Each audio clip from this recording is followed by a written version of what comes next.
자, 먼저 보면요.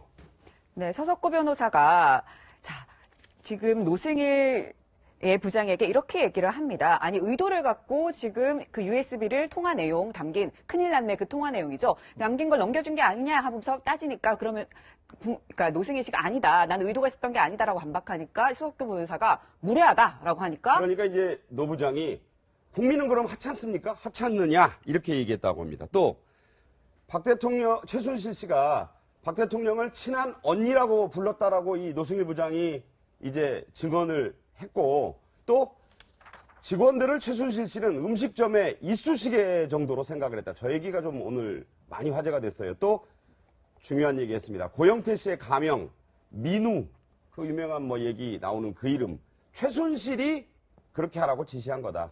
자, 그 다음 또 유명한 얘기 나옵니다. 정유라가 하남에 할아버지의 땅, 이 할아버지가 바로 누굽니까? 최태민 씨를 말하는 겁니다. 그 땅이 많다라고 했다라는 얘기를 노 부장이 직접 들었다. 자, 이런 모든 폭로, 나는 국민의 박수받기도 부끄럽고 처벌받을 각오가 돼 있다. 자, 여기서 우리가 주목해 볼 얘기 바로 이겁니다. 이쑤시개 얘기야 국민 여러분께 생각해봐도 참 얼마나 저렇게 수모를 당했으면 할 텐데, 이 얘기죠. 정유라가 하남에 우리 할아버지 땅 많다고 했다. 이 얘기 처음 나온 얘기예요. 어떻게 보십니까? 어제 그 노승일 씨의 어떤 증인신문은 굉장히 좀 사이다 같으면서도요, 좀 중요한 부분을 굉장히 내포하고 있다고 봅니다. 네. 그래서 일단 최순실 씨와 직원들의 관계, 특히 K스포츠 재단이랄지 WK의 관계를 잘 말해주고 있고, 네. 또 하남에 할아버지 땅 많다고 했다. 이 부분에 대해서는 계속 언론에서도 많이 의혹이 제기된 부분 아니겠어요? 네. 그럼 하남에 정말 할아버지 명으로, 최태민 씨 명으로 땅이 얼마나 있는지 이제 그 부분 아마 특검이든지 네. 어떻게든지 한번 조사를 해야 할 거라 보고요. 네. 그런데 이제 어제 중에 상당히 재밌었던 부분이 이제 서석구 변호사가 좀 흥분을 한 것 같아요. 일반적으로 이제 법정에서 변호사는 흥분을 하면 안 돼요. 왜냐하면 변호사는 당사자가 아니고 법률 대리인이단 말이에요. 그러니까 네. 대리인을 대신해서 했는데 내가 대통령 법률 대리인인데 나한테 이렇게 무례하게 구느냐 그런 식으로 얘기했단 말이에요. 근데 노승일 부장이 굉장히 어떤 언어도 있고 재치력이 있는 것 같아요. 그럼 국민은 하찮냐, 대통령 법률 대리인 다냐 이런 말 했었고, 또 경찰이 막 반복적으로 물어보니까 그것에 대해서도 일반적으로 증인들이 굉장히 어떤 증인석에 넣으면 굉장히 우리가 말하는 좀 주눅이 들어있거든요. 네. 그런데 당신이 왜 나한테 이렇게 반복적으로 질문을 하느냐. 그러니까 그러면서도 서로 오히려 기가 죽지 않고 어떤 잘못된 거에 대해서 정확히 짚고 넘어가는 거예요. 그러니까 서석구 변호사 같은 경우는 어떤 논리적이나 증거를 대해서 신문을 하는 게 아니고 네. 감정에 받쳐서 무조건 어떻게 보면 박근혜 대통령을 어떻게 해서든지 구해야겠다는 그런 마음, 감정만 가지고 하기 때문에 결과적으로 노승일 부장한테 좀 당했다고 보고요. 어제 한 말 중에 좀 제일 멋있는 말이 그건 것 같아요. 우리가 상당히 노승일이나 고영태에 대해서 좀 의인화하는 경향이 있잖아요. 네네. 근데 본인이 이렇게 했어요. 국민이 나한테 보낸 박수가 부끄럽다. 처벌 각오 돼 있다. 이것은 아주 멋진 말이라고 봐요. 예, 그래서요. 노승일 부장이 이미 지난해 12월 5일에 국회 청문회에 나와서 손혜원 민주당 의원과 얘기를 했고 또 밖에서 지금 나보고 자꾸 뭐 비난하고 물어볼 일이 아니다 이런 얘기한 게 있는데 한번 그때 얘기를 들어보겠습니다. 진실은 국민이 알야 된다고 생각합니다. 얘기 아는 거 있으시면 좀 얘기해 보시죠. 차은택도 모르신답니다.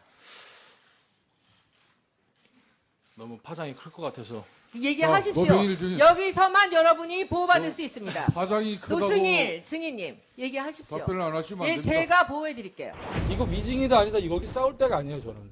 뭐냐면 거대한 상과 싸워야 돼요. 청와대라는 박근혜라는 거대한 상과 그 다음에 박근혜 옆에 있는 거머리 최순실과 박 대통령이 한밤중에 전화까지 장관에게 해서 하남 땅 얘기에 개입한다. 그런 얘기는 여러분도 이미 익히 알고 계실 텐데 이미 그 수십 년 전에 최태민 씨가 하남의 땅을 많이 사뒀다. 이 얘기는 저도 처음 듣습니다.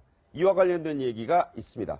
여기도 나왔는데 노승일 부장이 그 손녀인 정유라 양에게 직접 들었다고 하죠. 그 내용 들어보겠습니다. 정유라가 그런 얘기를 합니다. 할아버지가 하남시 땅을 많이 갖고 있었다라는 얘기를 했어요. 거기에서 저도 이제 뭐 생각을 하면 하남시 땅이 황금성이 돼가지고 그 돈이 자금이 다시 청담동으로 흘러갔구나 이렇게 생각을 했어요. 그 많은 땅이 다 어떻게 됐겠나. 엄청나게 황금성이 이루어졌을 거 아니에요.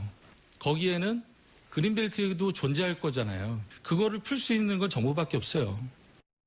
그러니까 저 문제의 음식점만 문제인 줄 알았더니 수십 년 전에 벌써 이미 하남에 엄청 있었다 이런 얘기가 되지 않습니까? 그렇죠. 진실의 신빙성이 있는 게 2015년 9월에 독일에서 정유라 디스바를 하러 노승일 부장이 갔다가 저녁을 먹으면서 정유라한테 들었다고 하니까 이거 뭐 의도가 있지 않고 정유라가 막 우리 집이 이렇게 잘 산단 말이야 하면서 할아버지 땅도 하남에 있어라고 얘기. 그때는 우연히 흘렸을 수 네. 있죠. 그런데 우리가 이 하남하면 아주 기억나는 게 있는데 바로 K스포츠 재단이 정부에서 하고 있는 체육 거점 5대 거점 사업 지역 중에서 하남이 들어가 있습니다. 그러니까 무주 이런 데는 이해가 네, 되는데 그렇습니다. 하남이 들어갔었죠. 그렇죠. 그래서 역시 최순실은 돈 되는 것을 미리 알고 체육 거점 시설도 하남으로 유치한 게 아니냐고 하는 생각이 들고, 그리고 노승일 부장이 얘기하면 하남시의 부지는 최순실 씨가 콕 찍어서 이 지역으로 하라라고 찍어줬다고 하는 거 보면 아마도 그 땅이 최태민 씨로부터 물려받은 땅을 가지고 아마 5대 거점 육성 사업, 체육 육성 사업지로 하면서